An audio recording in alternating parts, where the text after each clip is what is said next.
വയനാട്ടിലെ കടുവ കൂട്ടിലായി എന്ന ആശ്വാസ വാർത്തയാണ് ഇപ്പോൾ നമ്മുടെ മുൻപിലേക്ക് എത്തുന്നത്.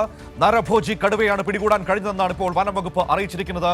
അതുകൊണ്ട് തന്നെ അവിടുത്തെ മനുഷ്യർക്ക് വലിയ ആശ്വാസമാകുന്നു. വണ്ടിക്കടവിലെ പ്രശ്നക്കാരനായ കടുവ കൂട്ടിലായിരിക്കുന്നു.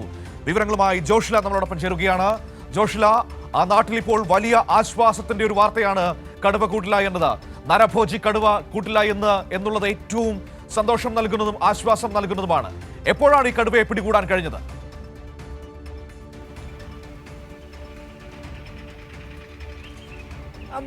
മനു സൂചിപ്പിച്ചതുപോലെ തന്നെ വളരെ ആശ്വാസകരമായ ഒരു വാർത്ത കൂടിയാണ്, പ്രത്യേകിച്ച് വണ്ടിക്കടവിലെ ജനങ്ങളെ സംബന്ധിച്ചിടത്തോളം. കാരണം കഴിഞ്ഞ കുറേ ദിവസങ്ങളിലായി ഭീതിയിലായിരുന്നു ഇവിടെയുള്ള ജനങ്ങൾ. മാരനെ കൊന്നതോടുകൂടി മാത്രമല്ല അതിനുശേഷം പല ദിവസങ്ങളിലും ഈ കടുവയെ കണ്ടെത്തുന്ന നാട്ടുകാർ പലയിടങ്ങളിൽ കണ്ടെത്തുന്ന അവസ്ഥയുണ്ടായി. എന്തായാലും നരഭോജി കടുവ ഇന്ന് പുലർച്ചെ 1:30 കൂട്ടിലകപ്പെട്ടിരിക്കുന്നു. വനവകുപ്പ് സ്ഥാപിച്ച കൂട്ടിലാണ് അകപ്പെട്ടത്. ഈ കടുവയെ കുപ്പാടി വന്യജീവി പരിപാലന കേന്ദ്രത്തിലേക്ക് മാറ്റിയിരിക്കുകയാണ്. കടുവയുടെ ആരോഗ്യസ്ഥിതി പരിശോധിച്ച ശേഷം കാട്ടിലേക്ക് സാധാരണ തുറന്നുവിടുകയാണ് ഉണ്ടാവുക. എന്നാൽ കാട്ടിലേക്ക് തുറന്നുവിടില്ല എന്നാണ് വനവകുപ്പ് ഇപ്പോൾ അറിയിച്ചിരിക്കുന്നത്. കാരണം നരഭോജി കടുവയാണ്, പ്രശ്നക്കാരനാണ്.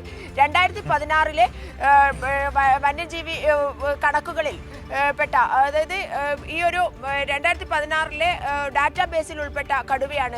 വയനാട് വന്യജീവി സങ്കേതത്തിലെ തന്നെ ഡാറ്റാബേസിൽ ഉൾപ്പെട്ട കടുവയായിരുന്നു. 2018 ഇത് പിന്നീട് കാറ്റ് ലിഫ്റ്റിംഗ്, അതായത് മൃഗങ്ങളെ പിടികൂടി, അതായത് വളർത്തു മൃഗങ്ങളെ പിടികൂടിയ ആ ലിസ്റ്റിൽ കൂടി ഈ കടുവ ഉൾപ്പെടുന്നുണ്ട്. അതുകൊണ്ട് തന്നെ ജോഷില, ഈ കടുവയാണോ കഴിഞ്ഞ ദിവസം ദേവർഗദ്ദയിൽ ആദിവാസി മൂപ്പനെ ആക്രമിച്ച് കൊലപ്പെടുത്തിയത്? അതേ കടുവ തന്നെയാണ് എന്ന നിഗമനത്തിലാണോ വനംവകുപ്പ്?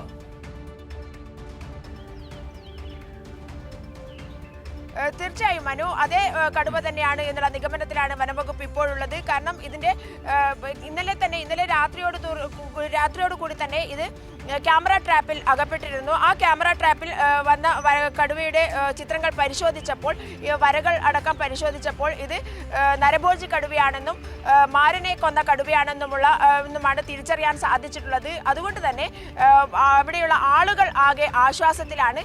അതുപോലെ തന്നെ ഇതിനെ തിരിച്ച് കാട്ടിലേക്ക് അയക്കാൻ സാധിക്കുകയില്ല എന്നുള്ളത് തന്നെയാണ് വനംവകുപ്പ് ഉദ്യോഗസ്ഥർ ഞങ്ങളെ അറിയിച്ചിരിക്കുന്നത്. അതുകൊണ്ട് തന്നെ ഇതിനെ കടുവ സംരക്ഷണ കേന്ദ്രത്തിലേക്ക് മാറ്റുകയായിരിക്കും സാധാരണ രീതിയിൽ ചെയ്യുക. കുപ്പാടി വന്യജീവി പരിപാലന കേന്ദ്രത്തിലേക്കാണ് ഇതിനെ മാറ്റിയിരിക്കുന്നത്. ഡോക്ടർമാർ പരിശോധിക്കും, ആരോഗ്യ പ്രശ്നങ്ങളുണ്ടോ എന്ന് പരിശോധിക്കും. സാധാരണ ഒരു കടുവയുടെ ആയുർദൈർഘ്യം എന്ന് പറയുന്നത് 12-നും 14-നും ഒക്കെ ഇടയിലാണ്. ഇതിന് 14 വയസ്സുണ്ട് എന്നാണ് വനവകുപ്പ് ഉദ്യോഗസ്ഥർ ഇപ്പോൾ പറയുന്നത്. എന്തായാലും അതിൻ്റെ ആരോഗ്യ പ്രശ്നങ്ങളൊക്കെ തന്നെ പരിഹരിക്കും. അതുപോലെ തന്നെ അതിനെ പരിപാലന കേന്ദ്രത്തിലേക്ക് മാറ്റാനാണ് സാധ്യത. ഇപ്പോൾ വന്യജീവി പരിപാലന കേന്ദ്രത്തിലാണുള്ളത്. അതിനെ അതുപോലെ തന്നെ സംരക്ഷിക്കാനാണ് സാധ്യത. ഏതായാലും അവിടെ മനുഷ്യർക്ക് വലിയൊരു ആശ്വാസമായിട്ടുണ്ടാകുമല്ലോ അല്ലേ? കാരണം എത്ര ദിവസങ്ങളായി അവർ സമാധാനത്തോടെ ഒന്ന് ഉറങ്ങിയിട്ട്, സമാധാനത്തോടെ ഒന്ന് പുറത്തിറങ്ങി നടന്നിട്ടല്ലേ? ഇപ്പോൾ ആ മനുഷ്യർ ഒരു വലിയ ആശ്വാസത്തിന് നടുവിൽ നിൽക്കുകയായിരിക്കും. ഇനി സമാധാനത്തോടെ അവർക്കൊന്ന് കിടന്നുറങ്ങാം.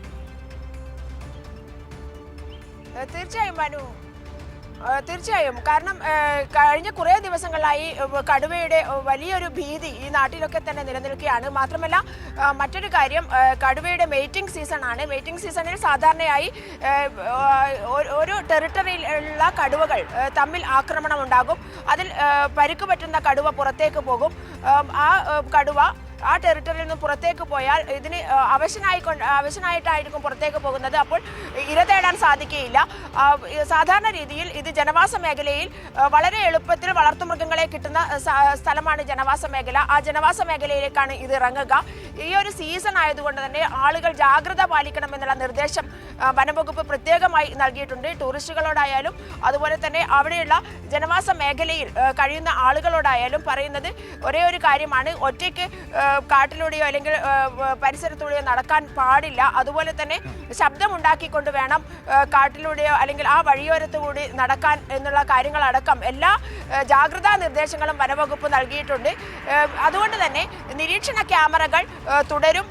ഇനി മറ്റ് മൃഗങ്ങളോ അല്ലെങ്കിൽ വന്യജീവികളോ നിന്നോ ആളുകളെ സ്വാഭാവികമായി ഇപ്പോൾ ജോഷ്ല പറഞ്ഞതുപോലെ ഇത് കടുവകളുടെ പ്രജനനകാലമാണെങ്കിൽ ഇനിയും ഇതുപോലെ ചിലപ്പോൾ ഈ മൃഗങ്ങൾ കാടിറങ്ങാനുള്ള സാധ്യതയുണ്ട്.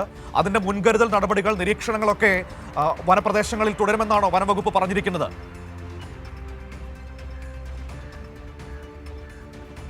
തീർച്ചയായും നിരീക്ഷണമൊക്കെ തുടരും. അതുപോലെ തന്നെ പട്രോളിംഗ് തുടരും. അത്തരത്തിലുള്ള എല്ലാം ഈ അതിർത്തി പ്രദേശങ്ങളിൽ തുടരും. പ്രത്യേക സംരക്ഷണം ഉന്നതികളിലുള്ള ആളുകൾക്ക് ഏർപ്പെടുത്താൻ സർക്കാരിന്റെ ഉത്തരവ് കൂടിയുണ്ട്. അതുകൊണ്ട് തന്നെ സർക്കാർ ഉത്തരവ് പാലിക്കപ്പെടും, തുടരും.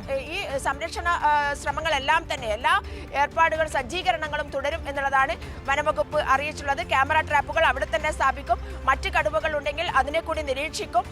ജനവാസ കേന്ദ്രത്തിലേക്ക് ഇത് ഇറങ്ങാനുള്ള എല്ലാ സംരക്ഷണവും ഏർപ്പെടുത്തും എന്നുള്ളതാണ് വനംവകുപ്പ് അറിയിച്ചിരിക്കുന്നത്.